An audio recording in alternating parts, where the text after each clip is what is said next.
Hey everybody, my name's Wes. I've been a barista for about 3 years now, but I've been passionate about coffee for much longer, about a decade, ever since I had my first shot of espresso.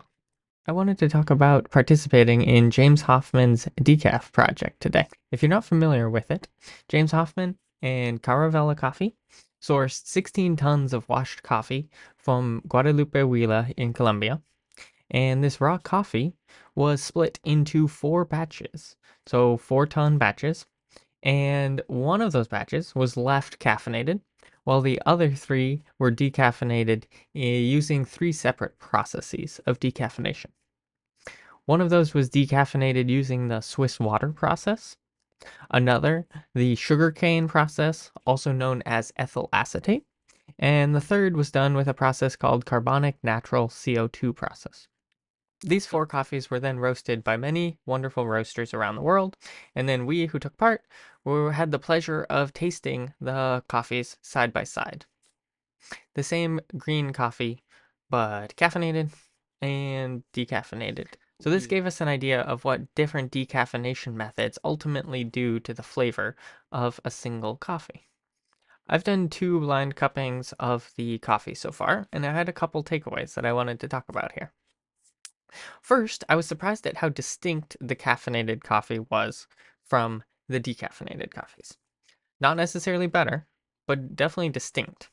The caffeinated coffee immediately stood out to me on the table. It was very aromatic and tasted very juicy, and perhaps naively ahead of time, I thought I might be able to locate the caffeinated coffee by its bitterness because caffeine is naturally bitter, but this was not the case at all. It tasted really juicy and sweet and delicious. My second takeaway was that all the decaffeination methods were delicious in their own way. To me, and this is probably dependent on the roaster, I got my beans from S&W Coffee in the US.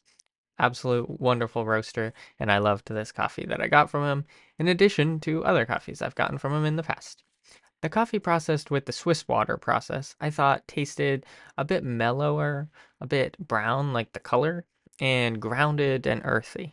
The coffee processed with the ethyl acetate process had a slightly funkier flavor, reminding me of both the color orange and orange citrus fruit, and I thought it had a little less body than the other coffees.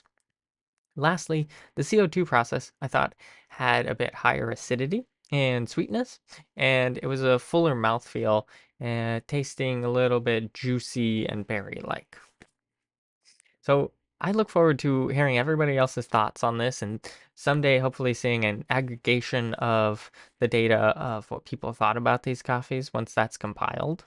Seriously, thank you to everybody involved, from the coffee farmers to the importers and the roasters and James Hoffman. This was a great, wonderful learning experience. I hope to take part in more projects like this in the future.